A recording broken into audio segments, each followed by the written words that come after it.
those who are keen in talking about our profession, and probably for those who were intrigued about the title of my today's presentation, Play Your Ace, I'm very grateful. So I welcome everyone. When we come into our teaching profession, we ask ourselves, what motivates us? Why do we come to teach? Is that our inner world? Is that our interest in the language? Or is that the interest in the growing generation of young hearts and minds that become our students? Well, each of us has an answer of our own. So I would like us today to look at our profession and probably to have a look inside at some stimuli that motivate us, some incentives that we get. And what I'm not going to talk about, I'm not going to organize my talk as a recipe book. Broth, or every chef have this recipes in plentiful numbers. But if during my talk you pay attention to some journey, in the announcement for my talk, for the boom time of digital technologies. And no longer than 3 days ago, there was a great conference of Malta teachers who were competing with each other, showing different tricks and techniques. But at the same time, technology is a powerful tool, but sometimes it may be in the hands of, according to Shakespeare, they're everywhere. They go around the earth and shine everywhere. How we are going to apply all this, and the essential question, can any of the traditional classroom communication be used? And can any of these traditional ways can help us to establish resources are we to discover inside ourselves? So play your ace. What is our ace? Or another title for my talk may be, why personal resourceful matters. Why does it matter? Okay, so the answer to it may be a broad one, because we live through the time when academic culture, because academic culture meets different levels of innovations at the level of goals, innovations at the level of technologies, innovations at the level of pedagogical managements, and above all, personal transformations of the participants, of the roles of the participants of the educational process. And if we look at the environment, educational environment, we will understand that the tradition doesn't work any longer. The traditional triangle between the and textbook has been broadened enormously by the internet resources, and the pandemic. Yeah, you can see, is that better? And the center of this circle that is turning round is the student. And believe it or not, it's only us who will show respect in the classroom to the learners, because learning process is the core, the central notion in a whole of education. It doesn't matter whether, what shall I do? I'm sorry, it doesn't matter at what level our student appears to be, whether our student is a beginner or an intermediate or advanced learner. There are approaches, and I would call them conventional and traditional, that should be applied. But at the time, the transformation of our understanding of who our student is has been introduced and offered by a philosopher of education, Howard Gardner. Probably you have already come across that and did some reading about the minds of students that should be educated. Any process of study requires a disciplined mind. So doing tasks on learning the language, involvement in the language and linguistic activities requires special time. Memorizing and imitation still lives on, but preferences are given to the development of more cognitive skills of the learner, and development of a synthesizing mind is on the agenda for all of us.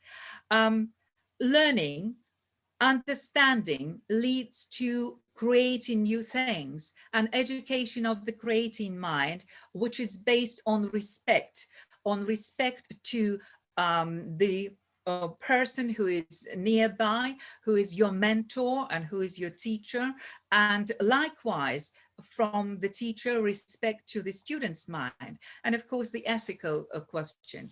All these really influence our work on a daily basis. And on a daily basis, we are confronted with some professional dilemmas. Students are different. Even if we organize time, during this time, some students finish exercises much faster than the rest of the class, or weaker students are put off by the progress of the better ones, and they don't even try. Or some stronger students display boredom. And of course, now with online teaching, well, we see the screen and not always we see the student himself. And also the question, and it is in the red bubble, that not always the teacher knows where to pitch the lesson. Even the teacher knows what exactly has been planned and prepared by the course book. So those dilemmas are the process of daily reflection, and only teachers who reflect on what they have achieved yesterday make better decisions tomorrow.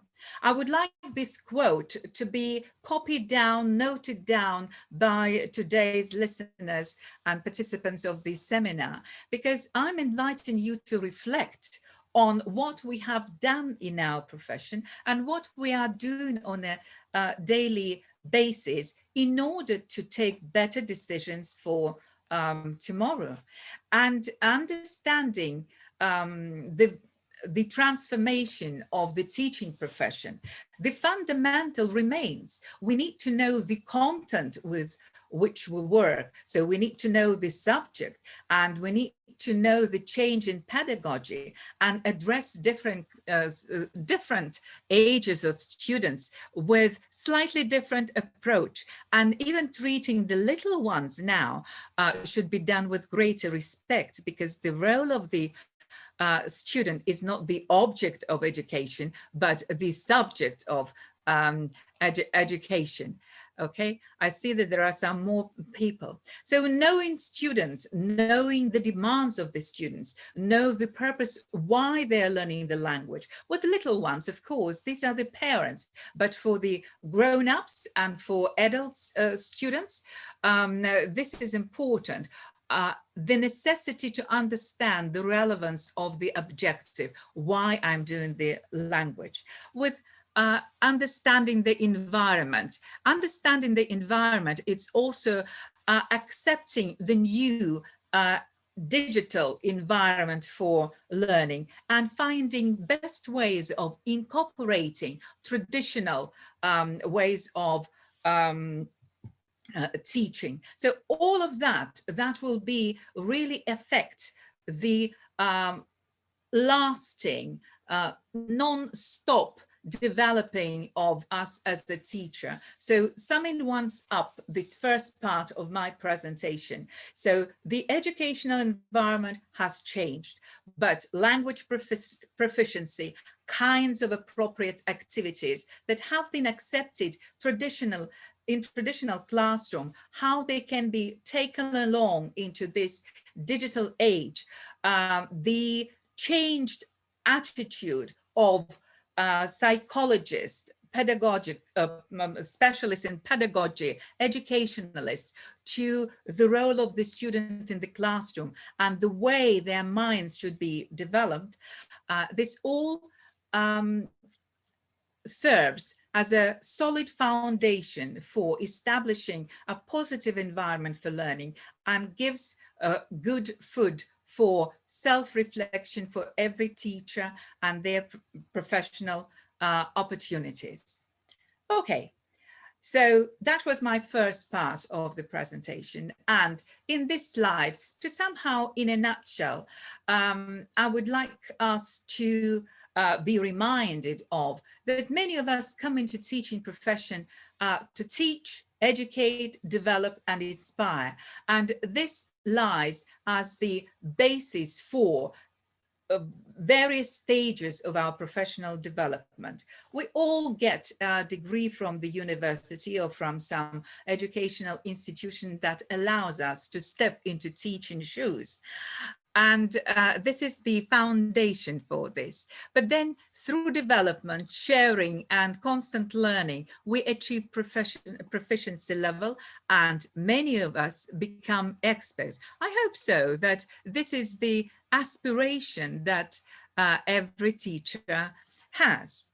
And at this point, I want to stop and compare our teaching profession with the profession of a businessman, because I believe that we have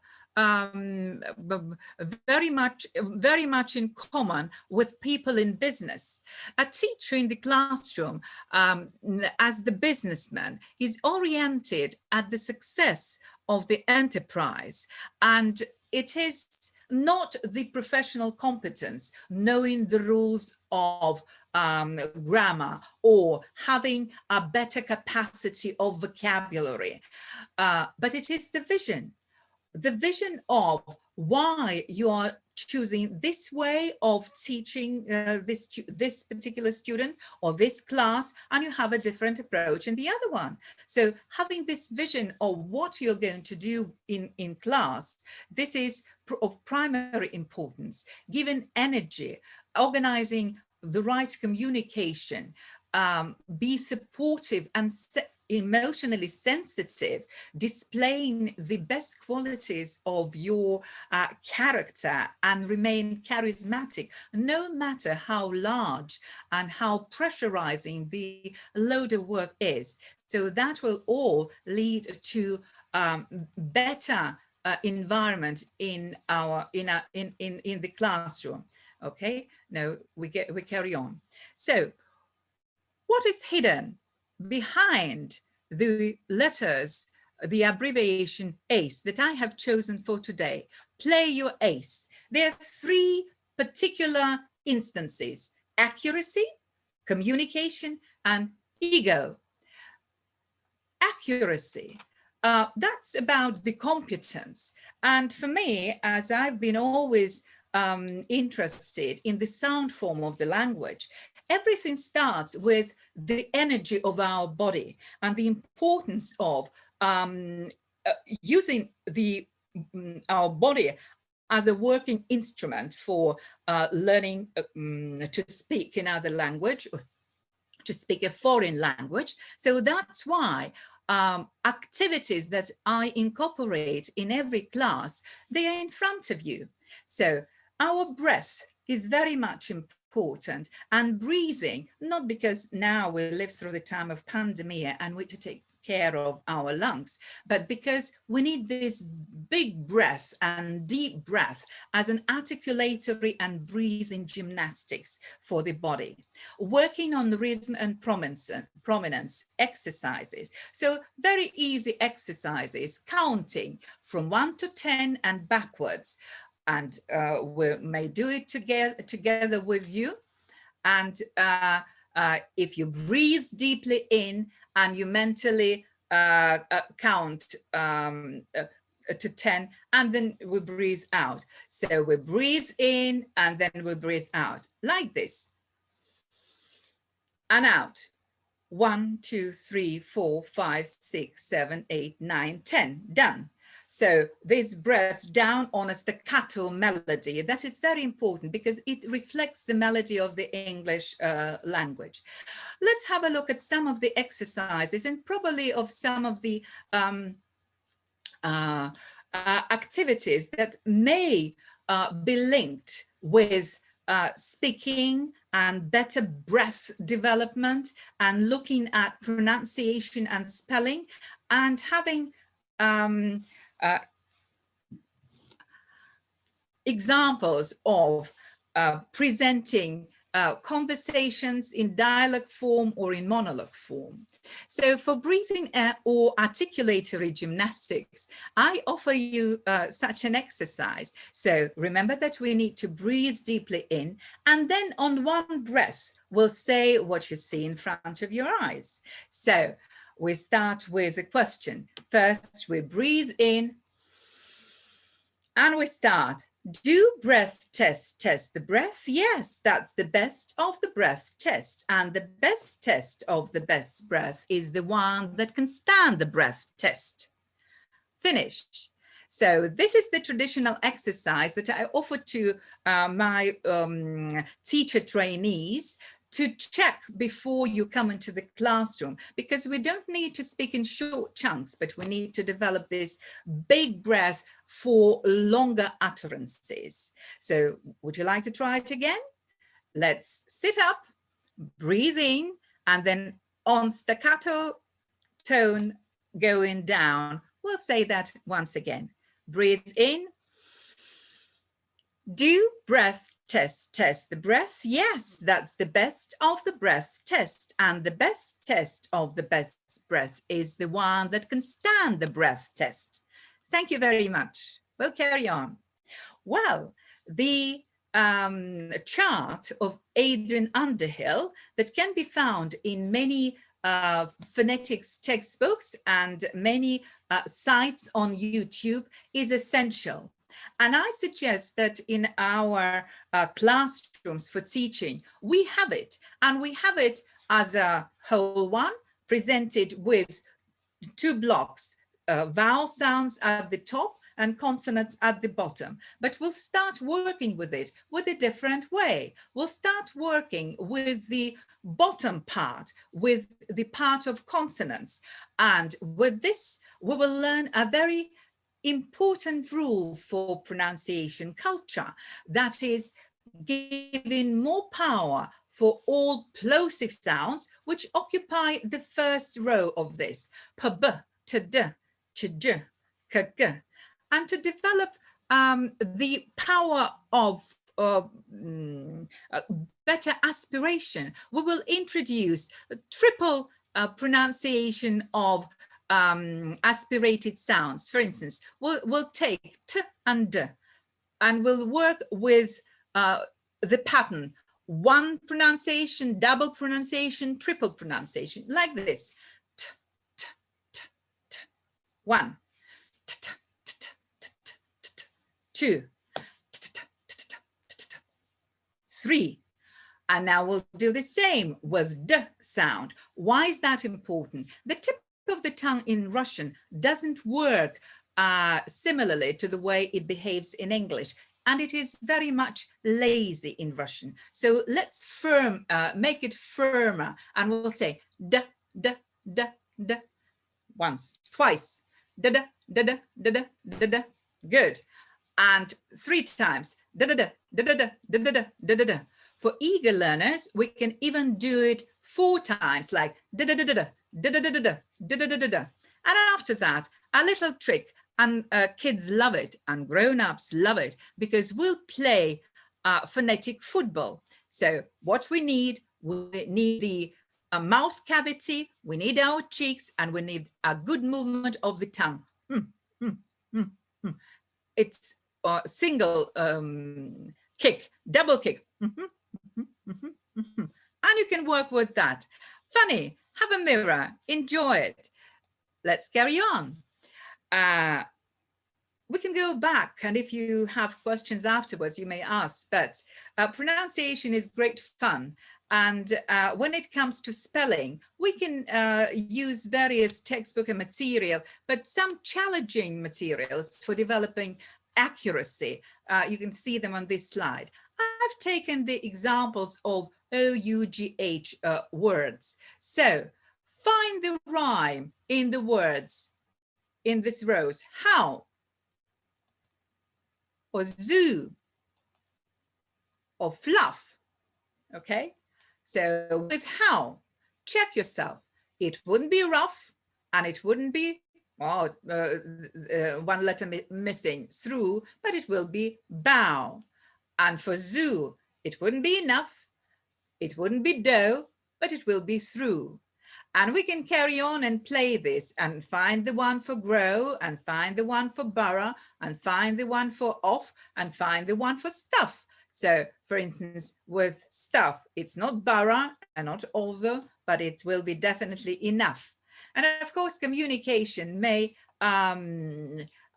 activities may be designed in a plentiful way. For instance, I invite you to insert a word into the sentences that you have in front of you.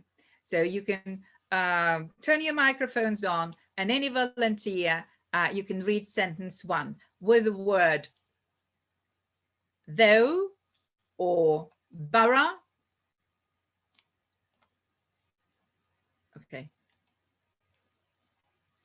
Or you can experiment with this and do it as an activity. Well, words of this kind really do challenge, and using phonetic self-dictation. And self-dictation is important for developing memory. So what I ask you to do, I ask you to look attentively at the columns of words that you have in front of you, and without pronouncing, close your eyes and try to recollect what words you will be writing. Okay. The word as cough and tough and through and also and thorough and route and ought. And when I take this slide away, and I will take this slide away, you can sit, think, and write it down. And if you have written all the 8 words there, or all the 10 words that you are given, maximum should be 7 to 8 words, and you do it on a daily or weekly basis, that will develop a better memory in our students, and also help them memorize certain things for English spelling. Okay, challenge yourself with reading OUGH. Certainly, this is not the activity for the whole class, classwork, but this is the activity for part of the class. And working with OUGH words may last for a month or even for a whole term. So this is something for you to read. Okay.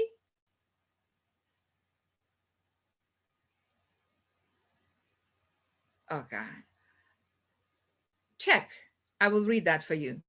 A rough-coated, dough-faced, thoughtful ploughman strode through the streets of Scarborough after falling into a slough. He coughed and hiccuped. Okay, thank you very much. That was about sound and breathing. And now let's do have a look at some tasks or activities that allow students to treat a written text better. Even at a state exam now, students are asked to read a passage from a book or from a text, and very often we are not very much pleased. It's because the prominence and chunking, they disappear from the text. And in order to work with any text, I advise to use the activity for coloring the text using different highlighters, and we can work with that. if you please, you can read the text as it is given. And after that, we'll do it like this. So I divide, working with text, I divide, especially with kids, underlining with different crayons or highlighters, or doing it on the screen of the computer. Each color of the chunk shows that it should be pronounced as a separate unit, as a phonetic unit. So the first part will sound not as one block, and students will not be reading it as express trains traveling very fast from the beginning to the very finish, but we will be doing it in parts. Yeah. For instance, if we take the beginning, Tate Britain, which is a world-famous art museum in London, is holding a special event, 50 Years of Life in Art by David Hockney.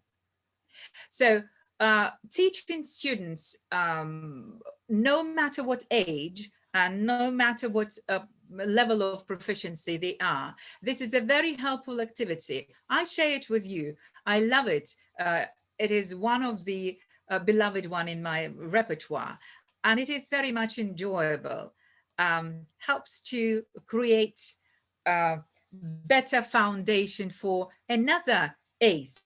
So accuracy, communication, not with anonymous student. When we come into the classroom, we want to establish a personal bond, a personal link.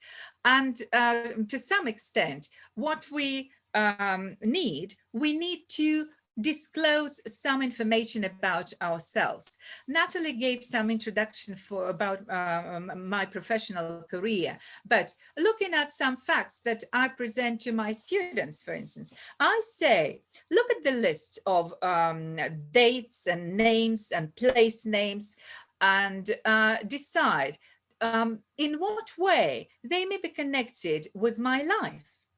Okay?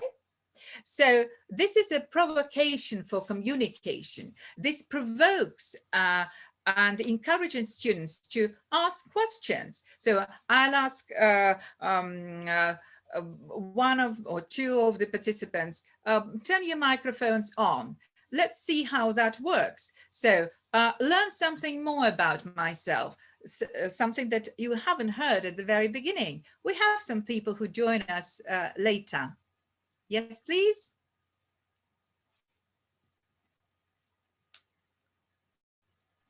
Okay. Well, I hear that somebody turned the microphone on. I can hear that.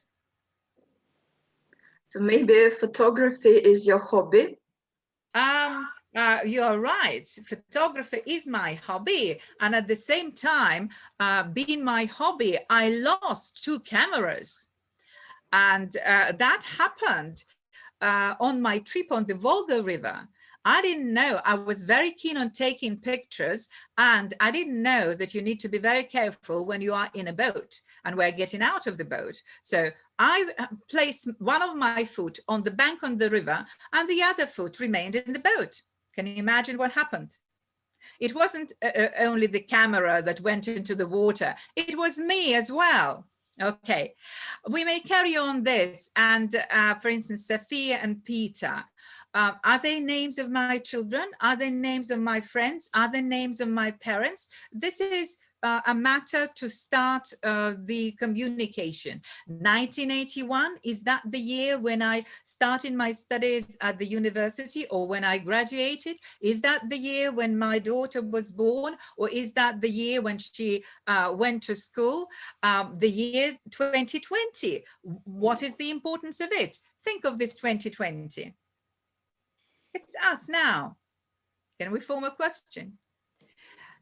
So I found this activity helpful in the way of provoking the start of communication, making students be the initiators, because it's them who think of questions. And at the same time, they create after that their own list, and they talk to their peers and exchange information and learn something more about themselves. So the student doesn't become anonymous and non-existent. Students are not ghosts, but they are full entities. And in any activity that I organize, for instance, working in a teacher training university where I used to work for over 24 years, any dialogue finishes with a role play, first shadow reading, then role playing and presenting. And last year, end of semester, some of my students, because we couldn't see each other, they were very inventive. They were bored with pandemia, and they put up some dialogues and recorded them, and we really enjoyed. And they behaved as actors. So creating the transition from a pattern to real life communication. These are the activities that the traditional way of teaching can,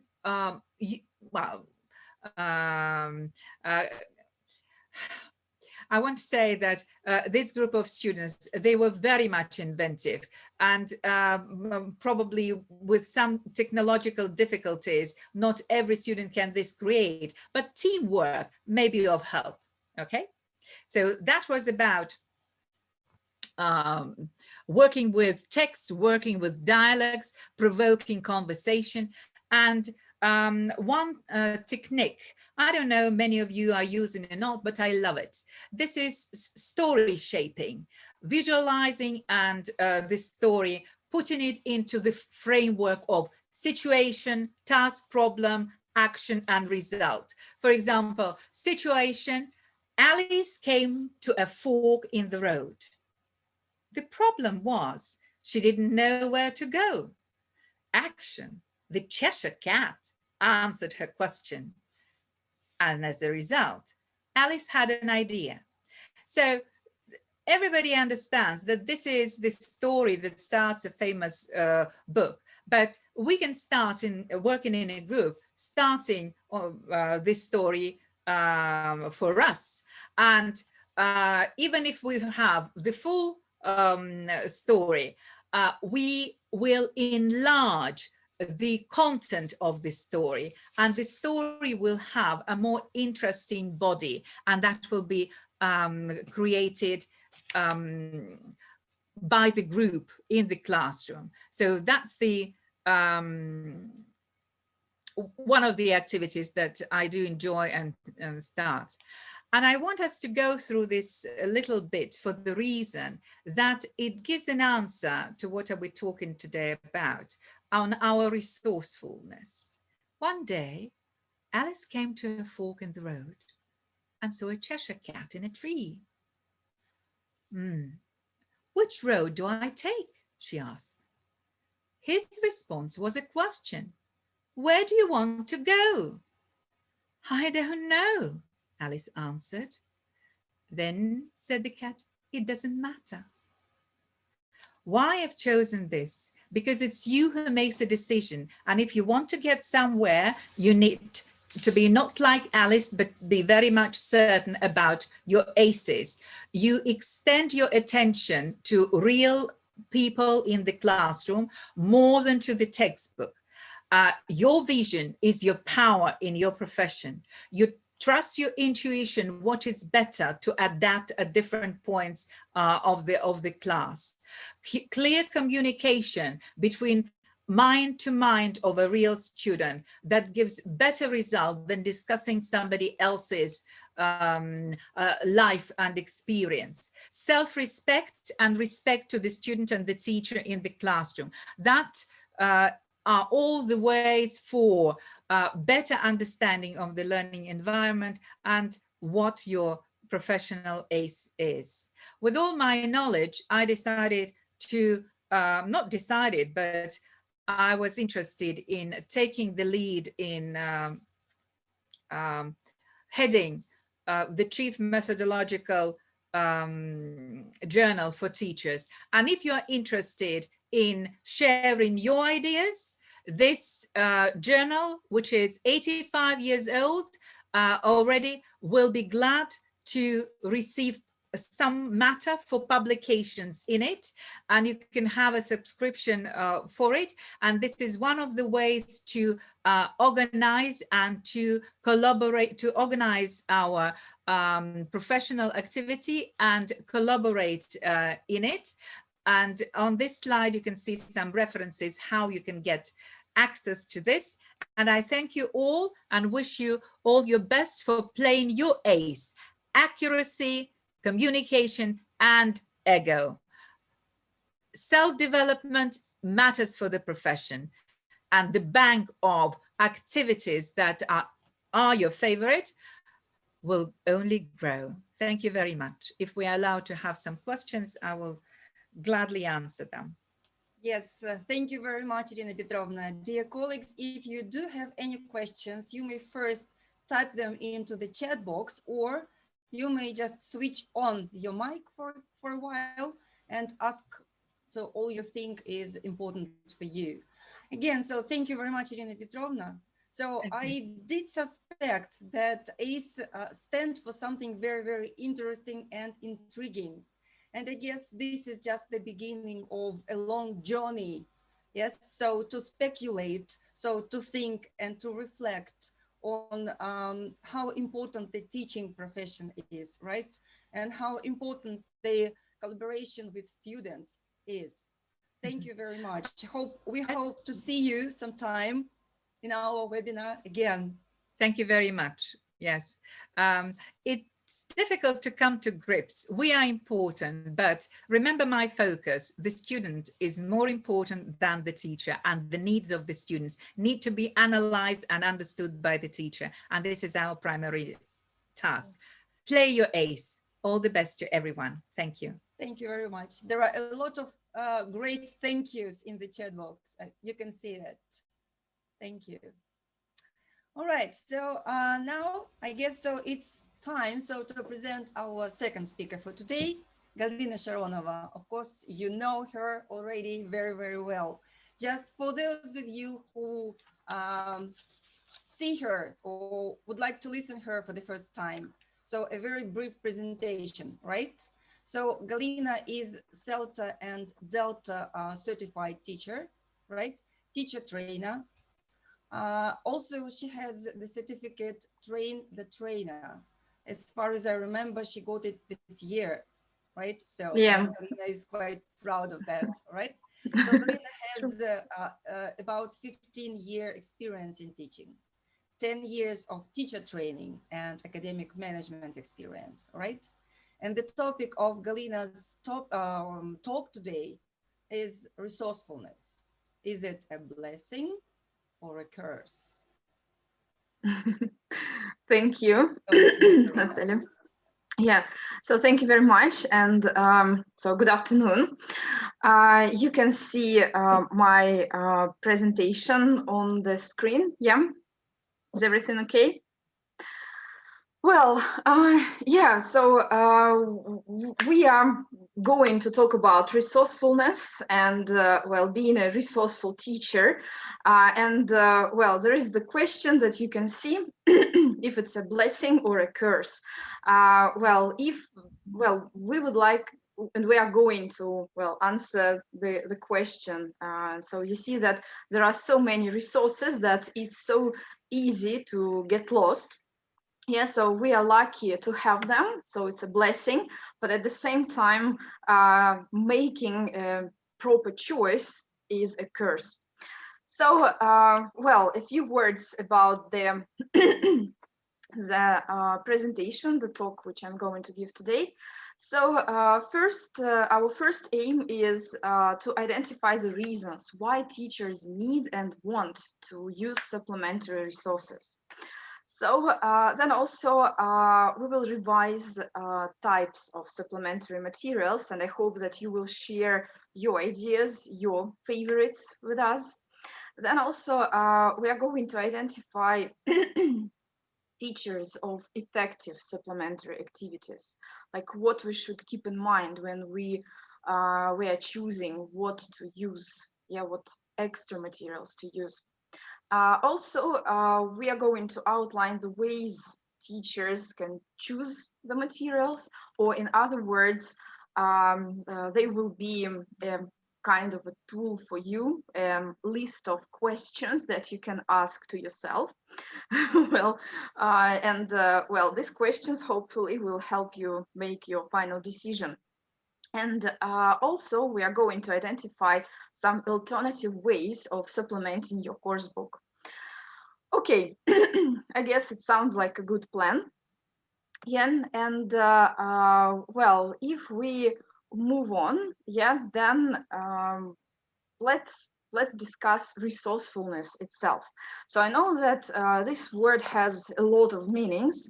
Yeah, and what is resourcefulness for you? Can you please share your ideas in the chat box? What is resourcefulness?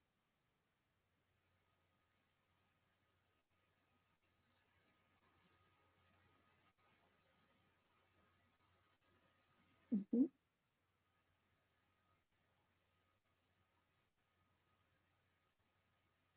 Okay, okay, being creative. Yeah, thank you, Helena. Yeah. Mhm. Okay. Yeah. Finding new ways. Yes, that's true. That's true. Mhm. So, if you have a look at the next slide, then, well, shortly, resourcefulness is doing more with less stress, less effort, less time spent on it. And usually when we want to, well, when we think of using something extra, yeah, our so-called survival kit is the following. Yeah, we use something what we always use. Yeah, so materials from our library.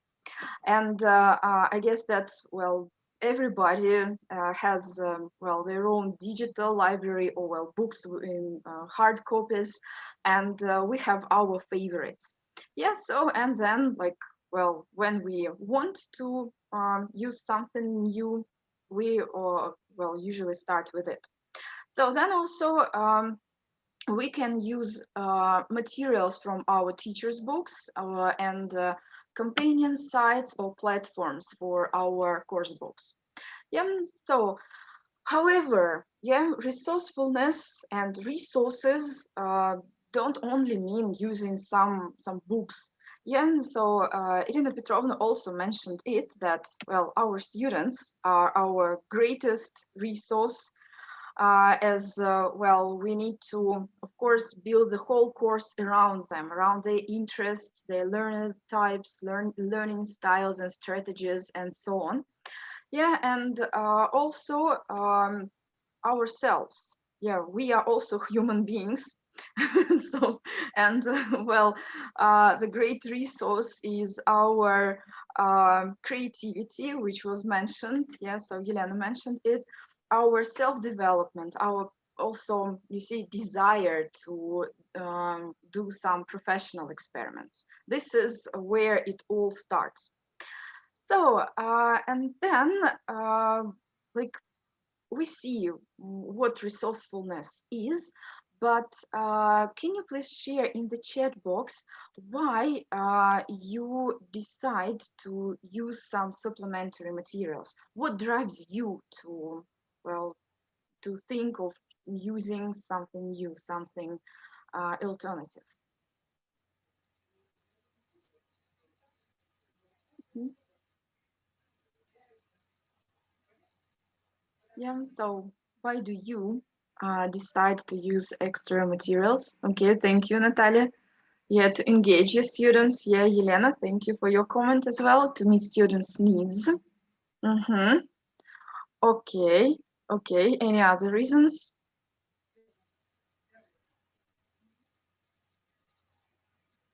Mm-hmm. Okay, so individual approach. Great. Yeah, to provide individual approach. Yeah, to get better results. To fight with boredom. Okay, that's a very good reason. Yeah, to tailor the learning process. Yeah, yeah. Okay, very good. Yeah, so you see that, well, if you look at the screen, then the first reason is that many teachers think that their course book is not enough, just simply not enough. And they also want to meet their students' needs, interests, and they have to tailor make the course. Yeah, and so great. Then they want to excite students and themselves, of course. Yeah, get out of this, vicious circle of routine of some maybe repetitive activities. Yeah, and they also want to experiment with the course content, course book content. They want to do something new. Also, many teachers think that extra materials are very often real life and they get students acquainted with the spoken language. Yeah, and this is, I guess, what Anna also meant, yeah, by saying that, well, the reason is that to provide actual up-to-date information and up-to-date language. Okay, and also there is one more reason which I would like to draw your attention to, is that teachers want to discover new ways of teaching, and they also want to develop professionally. Yeah, and so we may just get tired of what we always do. So we may be teaching the same levels, yeah, well, for a pretty long time. And then we see that, well, we want to do something new, we want to develop professionally. Yeah, and if you know, like, what your professional or personal professional aims are, then yeah, it's a good idea to try out something extra, something alternative. Well, then also, yeah, thank you for your ideas in the chat box. Then you see, now we know we have outlined some, well, reasons why teachers decide to use extra materials, but what sort of extra materials do we use? Yeah, so material types. Again, so can you please write your favorite supplementary materials? So something that you love using.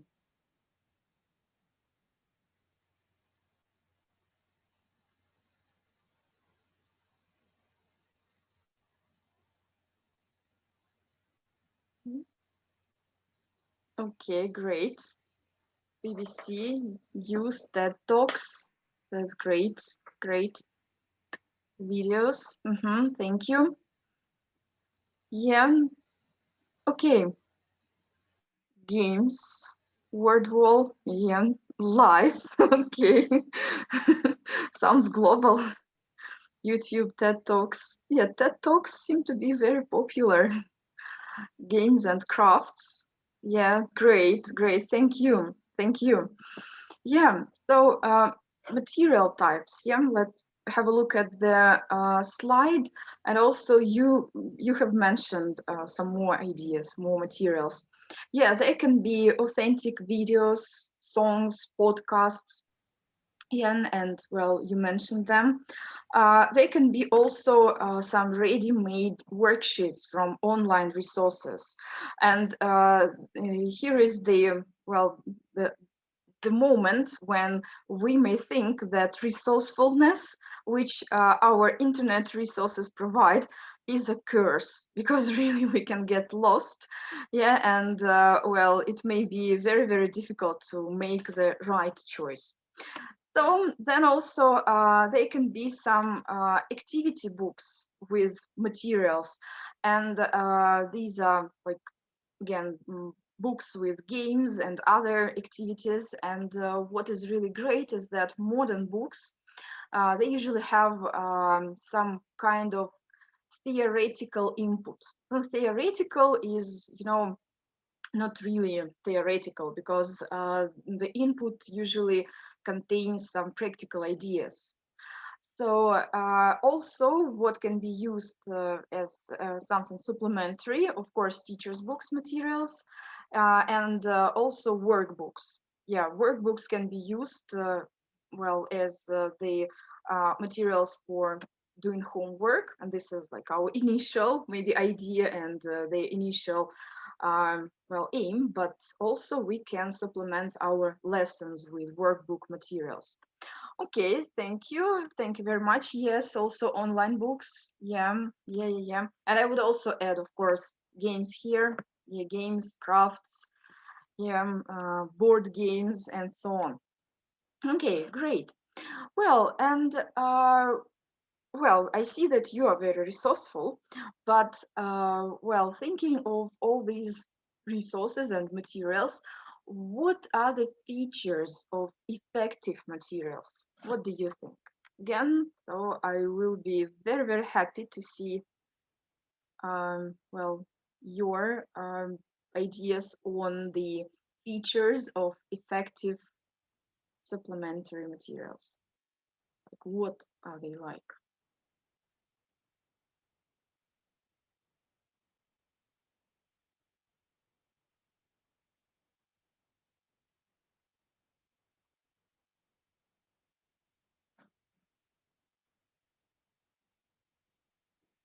Mhm. Great. Thank you, Natalia, for your comment. So they should help students to achieve their aims. Yeah, so they should be student oriented. Yeah. Thank you. Provide a hot context for the new language. Okay, sounds intriguing. Hot context. Okay, great. Yeah, visual, being visually attractive, I guess. Yeah. Okay, great. Thank you for your comments. Yeah, you see that, yeah, the effective supplementary materials are engaging and interesting. So they add information to the topic studied. Yeah. So they should provide relevant language, and I would add relevant context. Yeah, this is what you mentioned, what Elena mentioned as well. That, yeah, it should be related to what we are studying. Yeah. So then they should be well designed. Yeah, they should look good. Well, and they should be also easy to use, user friendly. So they are like, if we are using some activities, some games, also they should be clear instructions, clear guidelines to how we are going to do this activity in our lesson with the students. Okay, great. I see that you're very conscious teachers. Yes, okay. Providing balance between students' receptive and productive skills. Yes, I would agree. Yeah, at least there should be some guidelines how to, well, provide this balance. Okay, very good. So, and then like, we know as teachers, we know what we want to use and what sort of materials we are looking for. And then when it comes to choosing them, yeah, like if we get lost, so there are a few questions that you can ask yourself when choosing supplementary materials. So the first question is, does it match our learning aims? Yeah, so, well, there always should be this correspondence between the lesson aims and the materials. So then also the second question, but maybe this question should go first. So I did not prioritize them, frankly speaking. So does this new supplementary material match my learner's needs and interests? Yeah, as you remember, the learner, the student, is in the spotlight. So then also we need to make sure that the material is appropriate for their level, for their age and culture. Yeah, so there is no need to over challenge our students. So then also we need to also think about this, like how much adaptation is needed. Yeah, so even if we see that the materials are really great, that we love everything about it, still there should be some adaptation, because again, we cannot apply each and every activity to all the students. Yes, so we have different students. We need to keep them in mind. So, and keep them in mind also, well, the language, the context, and so on. Well, also there is one more question to ask yourself: which advantages does it sorry, which advantages does it offer over what is already available? That's a very, very good question, really. Like maybe you have enough material, maybe like you don't even need to supplement your lessons with anything extra. Well, and then last but not least, the question is, which you should ask yourself is if you can use it legally. Yeah, that's a very good question, I think. So, and that's a tool for you. If you ask yourselves these questions, I guess your process of making the right choice will take less time. So, and then like let's have a look at what resources, what materials you can use, which can really help you supplement your lessons successfully. So, for example, if we look at this slide, well, we can see a lot of covers, and these are the covers of the Resourceful Teacher series by Helbling Languages. Well, the materials here, they also provide some input and also activities. And as you can see, there are a lot of different contexts, aims, and so on. You can choose whatever you need. For example, yeah, we have Seeds of Confidence. That's a very good book, yeah, teaching us how to help our students become more confident person, confident learner, confident speaker, and so on. Yeah, teaching chunks of language. Yeah, I can't but mention this book. Yeah, and so on. Yeah, well, also you can see here, so on this slide, some books on professional teacher development published by National Geographic Learning. And these books do give food for thought. There are some examples of activities and some guidelines for activities with case studies, with some, well, reflection and so on. So these books are really great. I should also mention that National Geographic Learning provides teachers with a lot of supplementary resources for their books. Yeah, and as you know, all the books have their own companion sites where you can find something extra, including the options for professional development. Well, then series by Delta Publishing are also helpful. Yeah, so as you can see, there are also a lot of covers, and well, I need to mention at least 3 books here: Speaking Games, Role Plays for Today, and Teamwork. They are all written by Jason Anderson, and we had him as a guest speaker last Friday. So he's a fantastic speaker, and also his books are very, very helpful because they do provide nice activities. And well, also Collins. Yeah, Collins publishes well, quite a lot of interesting materials which you can use with your students, like well, picture dictionaries, flashcards, and so on. And they are just more than a dictionary. Well, and you see, there is Natalia's question in the chat box, and I also mentioned it before. Yeah, the question is, do I really need to supplement? Yeah, and there is this slide, yeah, with this heading. However, yeah, you can use what you have. And well, do some activities. Well, you can do the following. So I'm going to share some activities with you which you can make out of the tasks. Well, this may be your plan Z. I don't know if you've got lost in all the supplementary materials and you see that you have no time, but you want to do something. So here are some, well, some examples of what you can do. So like you can get your students to make a two-line exchange with their target language. I mean, when I say target language, I mean either grammar structures or new vocabulary.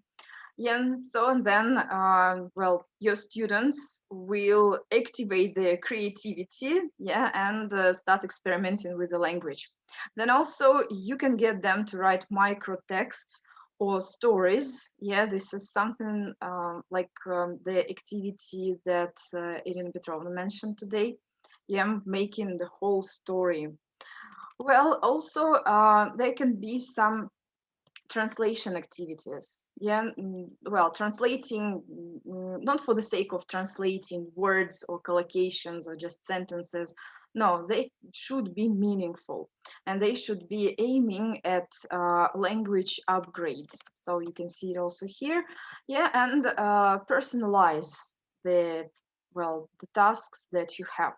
That is your key to success. You can find, by the way, more detailed information about these activities on our YouTube channel. We have a few recordings there of the seminars which we have already run. Well, like you can find out how you can do it. So, well, thanks a lot. Yeah, today at my talk, at my presentation, we have discussed the ways and the features of good and effective supplementary materials, the ways we can choose them. Yeah, and we have also discussed some alternative ways, yeah, which you can see here on this slide. Yeah, if you have questions, I will be very, very happy to answer them today. Yeah, if there are no questions so far, or you are too shy to ask them, you can see the contact details here on the slide. Yeah, you can send me an email or call me. Yeah. Mhm. Yeah, thank you, Natalia, for sharing the link to our YouTube channel. Okay, well, thank you. Thank you for being very active today, for sharing your ideas. Yes, thank you. Enjoy the day. Yeah, the rest of the day. Thank you, Galina.